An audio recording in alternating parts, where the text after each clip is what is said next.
এবার টি-টোয়েন্টি বিশ্বকাপে একেবারে অনুজ্জ্বল ছিলেন সাকিব আল হাসান।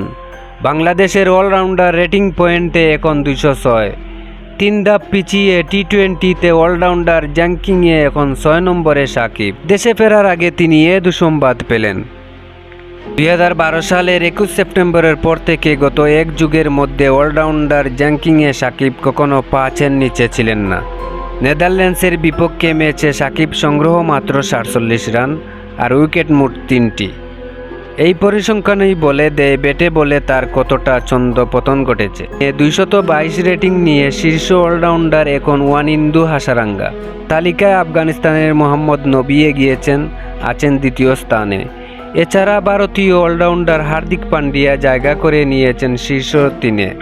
স্টোয়নিস শীর্ষস্থান হারিয়ে নেমে এসেছে 4-এ। 5-এ আছেন জিম্বাবুয়ের অধিনায়ক সিকান্দার রাজা। শীর্ষ 10-এ আরও আছেন নেপালের দীপেন্দ্র সিং ওইরি, দক্ষিণ আফ্রিকা ডেনমার্কাম এবং ইংল্যান্ড মঈন আলী ও লিয়াম লিভিংস্টোন।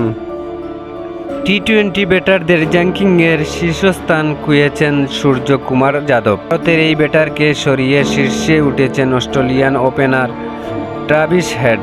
অবশ্যই অস্ট্রেলিয়া এরই মধ্যে বিশ্বকাপ থেকে ছিটকে যাওয়ায় সূর্যর সামনে আবারও শীর্ষস্থান পুনরুদ্ধারের সুযোগ থাকছে।